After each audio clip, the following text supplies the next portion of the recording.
Nadreen अस्सलाम अलैकुम वरहमतुल्लाहि वबरकातुहू। अल्लाह के ज़ात से उम्मीद है कि आप सभी खैर व आफ़ियत होंगे। दुआ है कि मौला ताला आपको और आपके साथ साथ मुझे भी अल्लाह ताला कुछ सुनने और सुनाने की तौफ़ीक अता फ़रमाए और इसका अज्र भी अता करे। हज़रात, जैसा कि आप लोगों को पता है कि आज का मौजू फिर मेरा वही है। किताब है तज़किरतुल औलिया, मुसन्निफ़ है हज़रत शेख फरीदुद्दीन अतार अलैहिर्रहमा, सफ़ा नंबर 24 और बाब नंबर 3। हज़रत इमाम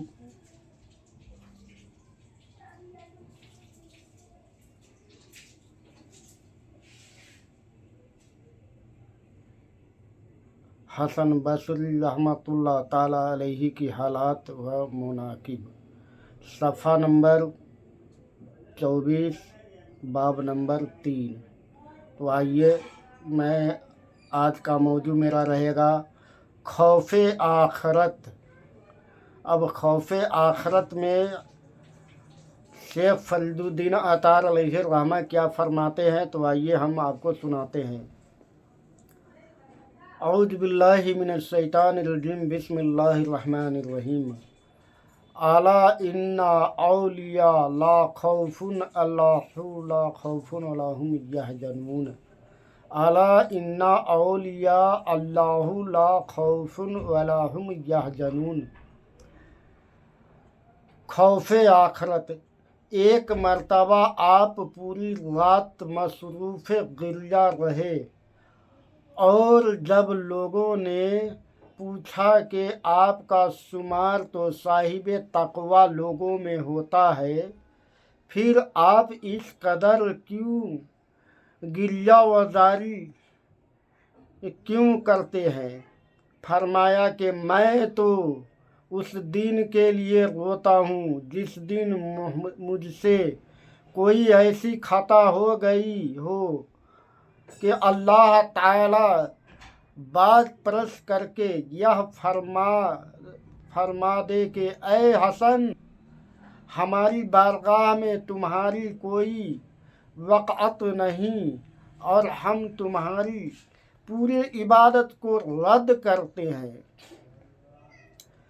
एक रोज़ हसन बसरी रहमतुल्लाह ताला अलैहि पूरी रात इबादत में मशगूल थे, गिरिया जारी कर रहे थे, रो रहे थे, अल्लाह से माफ़ी तलब कर रहे थे। लोगों ने पूछा कि आप तो तक़वा और परहेज़गारी में वाले लोगों में गिने जाते हैं, फिर आप क्यों इतना गिरिया जारी करते हैं, क्यों रोते हैं?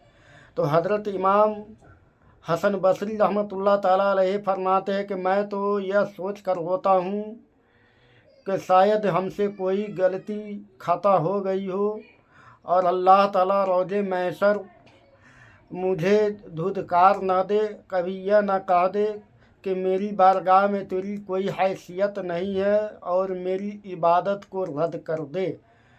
तो हज़रात, एक बुजुर्गाने दिन जो इतना तक़वा परहेज़गार वाले हैं, उनके खौफ का ये आलम है, तो हम और आप किस खेत के मूली है। चलिए आइए, हम लोगों को सुनने की और अमल करने की भी अल्लाह तौफ़ीक अता फ़रमाए। आगे पढ़ते हैं।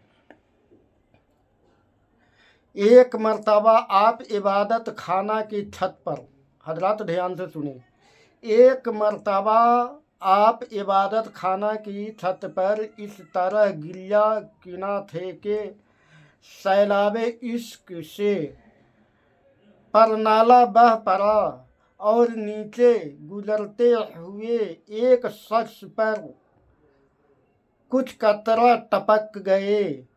चुनांचे उसने आवाज़ देकर पूछा कि क्या ये पानी पाक है या नापाक है? आपने जवाब दिया कि बरादरम, कपड़ों को पाक कर लेना, क्योंकि यह माशियत कार के आंसू है।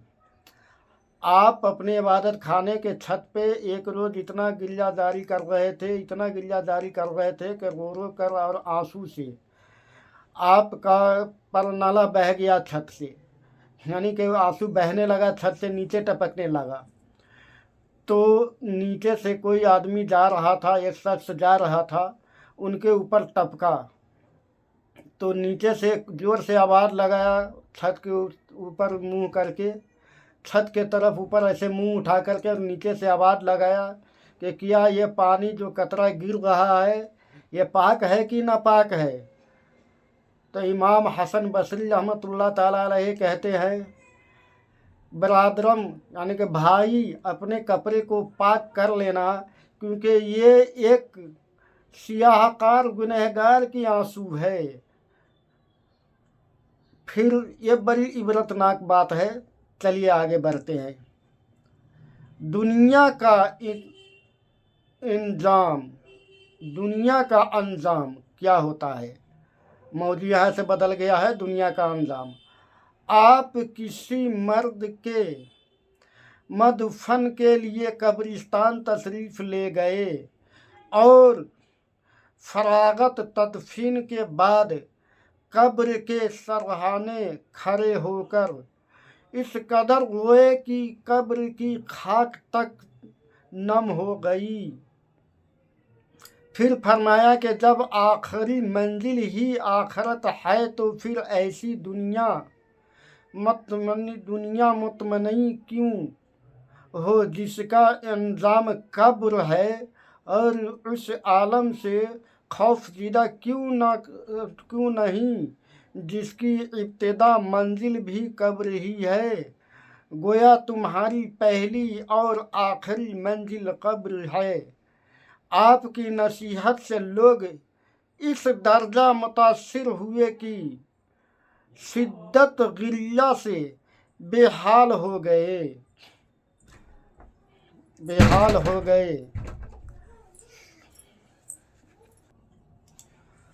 आप किसी मर्द की मदफन में यानी कि जनाजा में कब्रिस्तान में गए और वहाँ जाकर आपने फरमाया जब कब्र ही आखिरी मंजिल है तो फिर हम दुनिया की लालच में क्यों पड़े हैं, जब कब्र में ही आना है, कब्र ही आखिरी मंजिल है। आपकी ये सब इबरतनाक बातें सुन कर के वहाँ जितने भी लोग हैं सब इतने गिल्लाजारी हुए, इतना गिल्लाजारी हुए कि रो रो कर कब्र में बेहाल हो गए। तो हजरात आज यहीं तक। कल मैं आपको सुनाऊंगा ज़ियारत कबूर में इबरत है। कल का टॉपिक मेरा यही रहेगा, ज़ियारत कबूल में इबरत है। तो आइए, हमें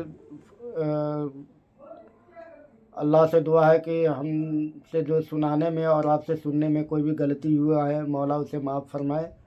और इंशाअल्लाह कल फिर मैं दूसरी टॉपिक पे बात करूँगा। टॉपिक यही रहेगा, मतलब आगे बात करूँगा। अस्सलामु अलैकुम व रहमतुल्लाहि व बरकातहू। फ़ी अमानुल्लाह। अल्लाह ने चाहा तो फिर कल मिलूँगा।